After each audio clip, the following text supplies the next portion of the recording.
Mr. President, Excellencies, ladies and gentlemen, I am very happy to welcome you to the conference on small states in the UN Security Council, working for peace to overcome the scourge of war. My name is Kristi Raik. I am the director of the Estonian Foreign Policy Institute at the International Center for Defense and Security, and I am one of the main organizers of the conference, together with the Ministry for Foreign Affairs. And I am very honored to give the word to the President of the Republic of Estonia, Mr. Alar Karis, for welcoming words. Mr. President.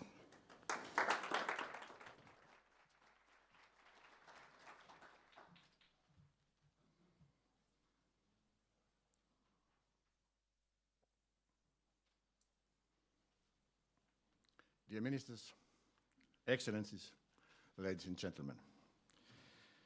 The United Nations has born almost 8 decades ago to save future generations from grave suffering and endless wars. World peace was a cornerstone ideal behind creation of this organization. Unfortunately, we are far from achieving this objective. On the 24th of February, a permanent member of a UN Security Council attacked a democratic, peaceful nation, one of the founding members of the UN. This attack is a sign of weakness and lack of wisdom. It is also a brutal violation of everything the United Nations stands for. Russia's invasion in sovereign and independent Ukraine has had a dramatic impact on the regional and international security environment. It will bring famine and economic pressure to the most vulnerable countries around the world. This brutal war is a decisive moment for the UN. Therefore, it is very timely to take this opportunity today to discuss the most pressing issues of international peace and security and the future of the Security Council. How can we work for peace when one P5 country attacks a peaceful nation? We cannot deny that Russia's unprovoked aggression against Ukraine has put the UN system and the rules-based international order to the most serious test ever. It is challenging the founding principle and the very essence of the United Nations. The bombing of civilian targets, destroying hospitals and schools, and causing extensive human suffering is blatantly violating all the norms of international law and the principles of the UN Charter. The UN was created to prevent and settle disputes peacefully. The former UN Secretary General Ban Ki-moon has once said, "Peace is not an accident. Peace is not a gift. Peace is something we must all work for, every day, in every country." According to the UN Charter, the UN Security Council has to maintain international peace and security. Unfortunately, UN is paralyzed if one permanent member of the UN Security Council, Russia, remains indifferent to all calls to stop the war. Unfortunately, but not surprisingly, Russia has used its status as a veto power to block the Council from taking any action in response to its own large-scale aggression. Russia has been abusing the Security Council arena to spread false narratives and lies regarding Ukraine. So, how do we, as an international community, react to this? This unjust and illegal war in the Ukraine has thrown the key weaknesses of the UN Security Council into sharp relief. Dear audience, I would like to focus on the international community's reaction. I am proud to have shown strong unity in this crisis. The overwhelming support of the UN General Assembly resolutions in March has sent a strong message of condemnation to Russia. We have made it clear that the international community demands its strongest terms the immediate end of Russia's military operations, the protection of civilians, and safe passage and access for humanitarian aid. It is of utmost importance that we sustain this unity. Russia must understand the high price of this war. However, despite the 141 voices to end this war, it takes only one to ignore this all. The Security Council did not take any decision on a military aggression, and like-minded countries have been able only to put pressure to Russia by convening open meetings on Ukraine. The Security Council is a public diplomacy arena we need to use. But it is highly important that this Council also remains relevant as space where we can take actions against the aggressor, actions to end the war. This is the founding ideal of this Council. Without any doubt, it is time to give new impetus to the long overdue Security Council reform. Estonia has always been a strong proponent of curbing the use of veto, including when atrocities and crime against humanity takes place. Can a country that attacks a democratic sovereign state have a place in the Security Council? A few weeks ago, the International Court of Justice explicitly ordered Russia to stop its so-called military operation, which Russia must comply with. There is only one aggressor in this war, and there is no justification to any aggression. The International Criminal Court prosecutor has also opened an investigation into possible war crimes or crimes against humanity in Ukraine. It is our duty to see what these decisions are implemented for international organizations to remain relevant. Dear friends, it is heartbreaking to see this humanitarian catastrophe unfolding before our eyes. Approximately 10 million people have been forced to flee their homes because of war. It has created the fastest growing refugee crisis in the last 70 years. To alleviate this situation, the UN has scaled up its support to Ukraine. But we often see that the NGO created by a civilian society act much faster and with greater efficiency. It must be our duty to increase the efficiency of all relevant UN bodies. Estonia has always advocated minimizing bureaucracy. In Estonia, the civil society and the private sector have provided more than 10 million euros worth of humanitarian assistance, and we will continue to find ways to help. We are hosting more than 25,000 refugees from Ukraine in Estonia. It is our duty to help the people who flee from the war, and I am proud to see how open-hearted Estonians have been. Russia's brutal war has long-term impact on European as well as global peace and security. At the same time, we cannot forget that apart from the war in Ukraine, many other crises around the world are still present. Yemen, Afghanistan, and Myanmar are some of most troubling.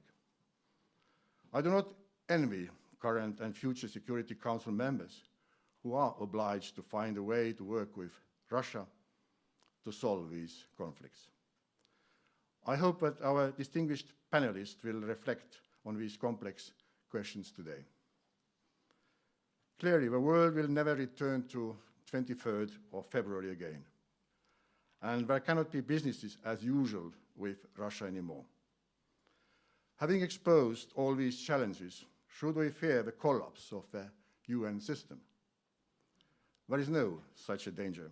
We must remain committed to standing for multilateralism and rules-based international order with the UN at its core, rooted in respect for international law, human rights, democracy, and rule of law. At the same time, we must also work on reforms long overdue to make the UN efficient and relevant again. No country should say that some subject cannot be taken to the Security Council, as discussions on this issue would be only demonstrate the lack of unity. There should be total unity while defending the core values of the UN. Dear all, although the discussions on Russia aggression will most probably dominate today, I will not be the only topic at this conference. We are also taking about small state influence in the Security Council, as well as new security challenges with COVID, but we might still hear the word aggression or war in these discussions.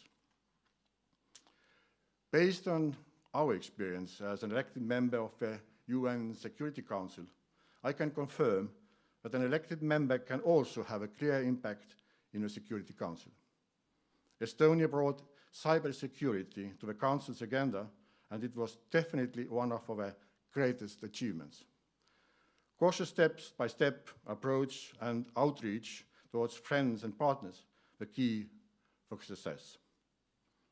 We stood up for international law, democratic values, and human rights, including the Women, Peace and Security agenda and the protection of children affected by armed conflicts, and increasing awareness of the connections between climate and security.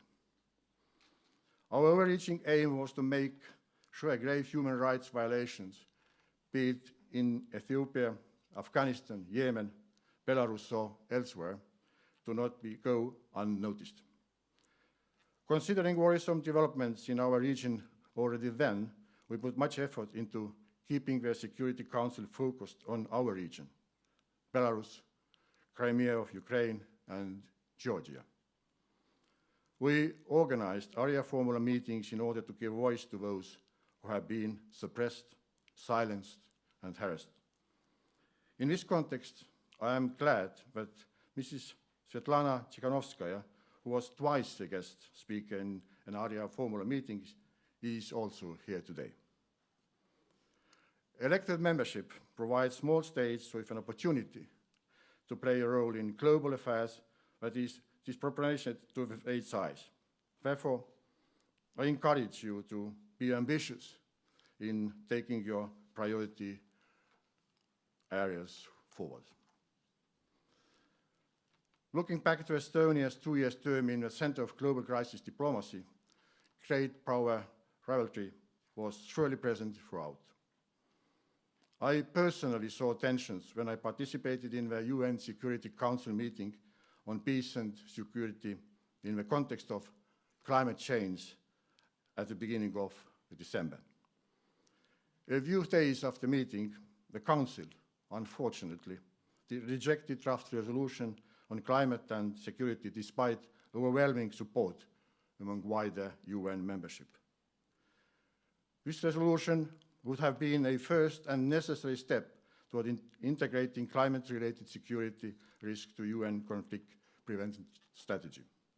Again, 113 countries to stand for an important issue, and it took only one to kill this initiative. Dear Excellencies, Russia's illegal and unjust war is presenting the international community with its greatest challenge to date. Therefore, we must act in unity and solidarity and remain committed to upholding the UN Charter. For Estonia, multilateral world and international law remain our nuclear power. We will always stand for the UN Charter and respect for human rights. We will never accept aggressive behavior or the use of force to attack the sovereign state. Before I end, I would like to warmly welcome everyone who joined us today. My great appreciation goes to the Foreign Minister Liimets and the Minister of Foreign Affairs, as well as Kristi Raik and her team for International Center for Defense and Security for organizing this timely conference. The future of multilateralism, and especially the future of the Security Council, matters to us now more than ever. I wish you a fruitful discussions and exciting conference. Thank you.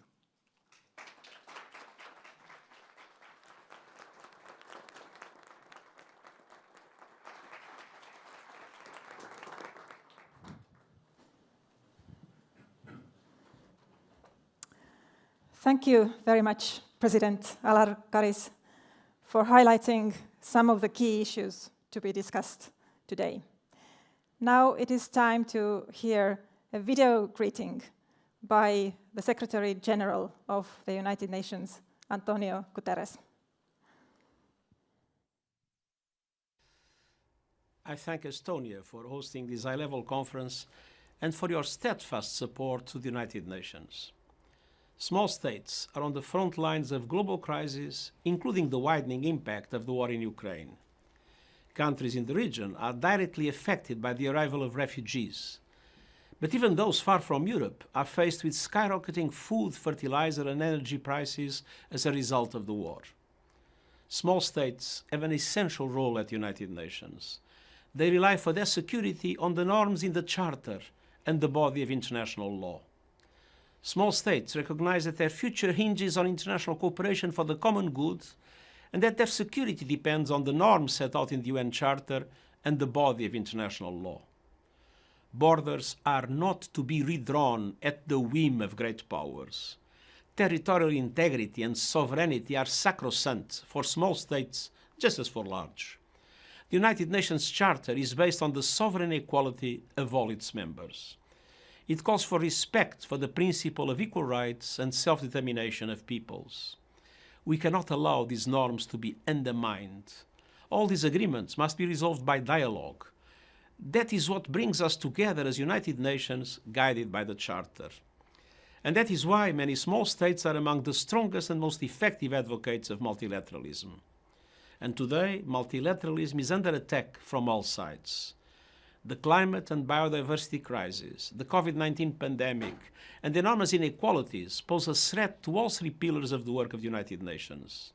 The global financial system needs urgent reform, and the ungoverned development of digital technology is creating new categories of threats. I welcome your focus on addressing old and new security challenges. Alone, each one of you has limited power, but together you have real weight, including in the General Assembly and in the Security Council.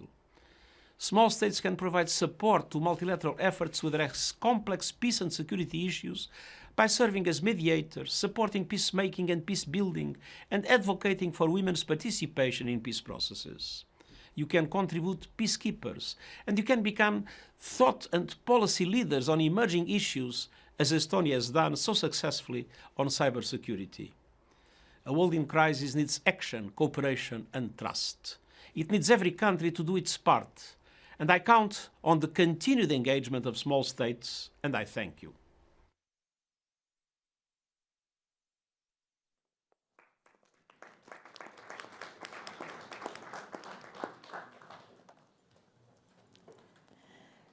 Please stay seated now. We are starting with the first session in a few minutes.